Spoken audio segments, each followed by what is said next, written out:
Hello and welcome back to a new video. We're back today with a deck review, so there's going to be no opening, and we're just going to get straight into it really. This deck is a new deck I've been playing and making, but it did get second at Worlds 2024 in Hawaii, but it's not the exact list, it's just a list that I chosen to make it more consistent, because there were some things with the list I didn't really agree with, and I'll talk over it in today's video really.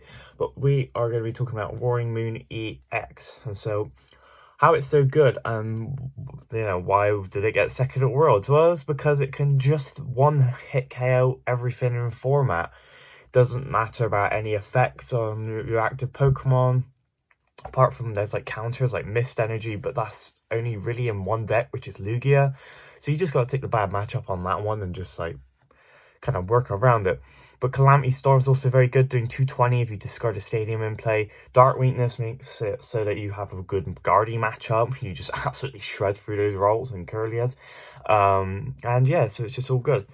So we're going to put this to the side. We'll put it here. It'll still be in frame a little bit. But in this deck, we run 4 Roaring Moon EX. Consistency, really. Just having 4 means that you have the better odds of starting it or having it on your bench for when you need to accelerate energy on it. And it is possible to get a one-hit KO going on your first turn going second because of the supports of this card. So we're going to put it up there. I am a little bit annoyed I have like the one promo art from the boxes and the rest of the normal art, but well, there's nothing you can do about it. Another attacker being another Roaring Moon, but this time from the Twilight Masquerade, no, not Twilight Masquerade, from the Temple Forces set, with its Vengeance Fletching attack, which is your main one. It does 70 for 2 Dark Energy and 10 more for each Ancient card in your discard pile. This can be just one of those cards for your single price matchups like Lost Box, because it's got 140, so it can survive a Spit Innocently from a Cramorant. And also you tend to get a decent amount of cards, Ancient cards in your discard pile, so that attack just builds up and you can use it as a cheap one prize attacker. For the next Pokemon, we have a Pecharunt EX, I think that's how you say it. I did recently pull one in my Greninja EX box on opening, so if you haven't watched that, be sure to watch it. It's actually been doing quite good in terms of views for me not uploading in like 7 months. But the main reason why we use this card is because it's Subsequent Chained ability, being able to switch out a dark Pokemon except for this Pokemon and put it in the active, but you have to poison it, makes it so that Roaring Moon can be fully powered up on your bench and then you can switch it straight to the active without any issue. But you do have to poison, which is annoying. And its Irritated Outburst attack is really good if you are behind in prizes, doing 60 and then 60 more damage for each prize card your opponent has taken for only 2 energy, which is quite cheap. For more draw, maybe an attacker. I haven't actually used this card as an attacker, but we do have Pheasantipity EX. This card is currently going for quite a bit online because of how every deck is using it.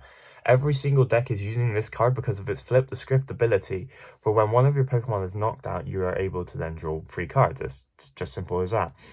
And it's going for like probably about 8 or 9 quid, which is quite expensive for just a normal EX. For more consistency, we have Squawkabilly EX. So as I said, you want to go absolutely turbo for your deck. You just want to rip through it. And for this, you can use Squawk and Siege, which is where you discard your hand and draw 6. We run 2 because we want that consistency of 1 as prize. We still have the option to go for 1 more.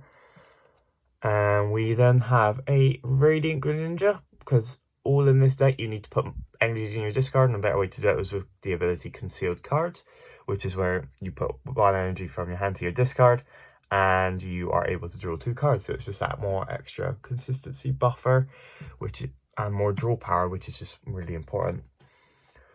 Speaking of item cards now, we're going to run through quite quickly on what these cards do. I'm pretty certain most people will know them, but I will show them, obviously. But we have a heavy count of, not that one.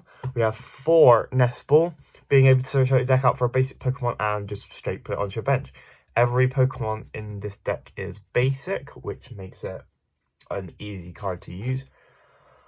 Another one we will use is Ultra Ball, being able to put energies in our discard and just overall get it, and then get a Pokemon of our choosing.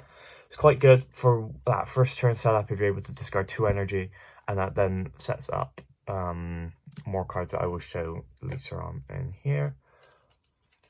To absolutely power through our deck, we run 4 trekking shoes, being able to look at one card to the top card of your deck and then put it in our hand, or if we don't want it, discard it and then draw another. Just having more draw power in this deck is just absolutely vital. For our energy search, we run a really heavy count of Earthen Vessel, being 4. These cards are quite expensive at the minute, so you have these in your bulk, definitely take them out because they are going for at least £2.50. I think I paid for some of them. But we have 4 so that we are able to discard a card, hopefully being another energy card, and then search for 2 more basic energy cards, just getting our energies out of our deck and then into play. Why we need energy cards in the discard? Well, it's because we run cards like Dark Patch, which is then able to attach a basic dark energy, from our discard pile to our Dark Bench Pokemon. It is a free attached turn, and it's able to help us with that one-hit KO, which is so powerful in this format.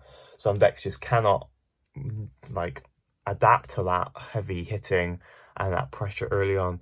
But why this deck is different from the world's is because I run 3 energy switches, moving a basic energy from one of my Pokemon to another of my Pokemon. I just think that this card is really needed in this deck. I think I don't know why the world's deck didn't run it, but it was a very tight list, I can tell, because when I was trying to cut some of the cards out for energy switches, I couldn't really figure out what to kind of do. But these energy switches have definitely saved me during my gameplay, where I've used a card to put more energy on my Pokemon, but they've not been the right Pokemon, so I've had to energy switch to the right Pokemon in order to get that attack done. Let's see if I can fit those in frame just there. For a bit more pressure, we run 2 Pokemon Catcher. This was a card that I kind of cut for the energy switches. I cutted 2 for 2 more energy switches, and I cutted 1 more, a supporter for another energy switch. But being able to flip coin, if heads, it switches out to one of our opponent's Pokemon. Good for that more pressure. And if we lose our supporters, we run 1 Pal Pad to just put them back into deck. It's kind of simple as that. Our ace spec of choice in this deck is Prime Catcher, being able to have that switch, kind of what Petron's ability does, but it doesn't poison us, and we are able to target down another one of our opponent's Pokemon. For more consistency, we run 1 Super Rod. The World's List ran 1 Night Stretcher, which is able to put it from a Pokemon from our hand, discard to our hand, or an energy for our hand. I just think Super Rod's the better one. Since you rip through your deck anyway, you are more than likely going to have Nestball to get that Pokemon back, or for the energy, you are more than likely going to have an Earthen Vessel in hand to get it. For a bit more consistency, since we run a really low count of trainers, we run 2 Pokegear, being able to look at the top 7 cards of our deck, find a supporter, and put it into our hand. Speaking of supporters, we run 4 Professor Stardust Vitality, which is what we are able to accelerate energy and draw cards, which card does choose up to 2 of your ancient Pokemon and attach a basic energy from your discard pile to them and draw 3 cards. A very, very good supporter. Good for draw, good for that energy acceleration, and in combination with energy switch and Dark Patch, that's how you are able to get that one-hit KO going second. One judge, the list did have 2, but a bit 1 because I don't know if I'm going to keep this card in. I might just switch for another energy switch or something like that. But it's good for a bit of disruption when you might be behind a little bit. 1 boss to target with your opponent's Pokemon and just get them into the active. For Stadium, we run 4 Pokestop. Since our deck is mainly item cards, we are able to then just rip through our deck, and we are more than likely going to get an item card that we need in that situation.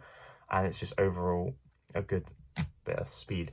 For energy, we run 9 basic dark energy. 1, 2, 3, 4, 5, 6, 7, 8, 9. 9 basic dark energy. It is a bit of a smaller count. Some run 10, but I just think 9 is the perfect number because you have multiple attackers of multiple different energies, and you're more than likely going to prize an energy anyway. So that's really it. So that is the list. You are more than welcome to screenshot it, copy it. You are more than welcome to also critique this list if you want to in the comments. I do not mind a bit of criticism. And that is going to be it for today's video. There will be another deck list video coming out relatively soon. There's going to be more shorts in the future as well, so be sure to check out those. Thank you very much for watching and have a great rest of your day.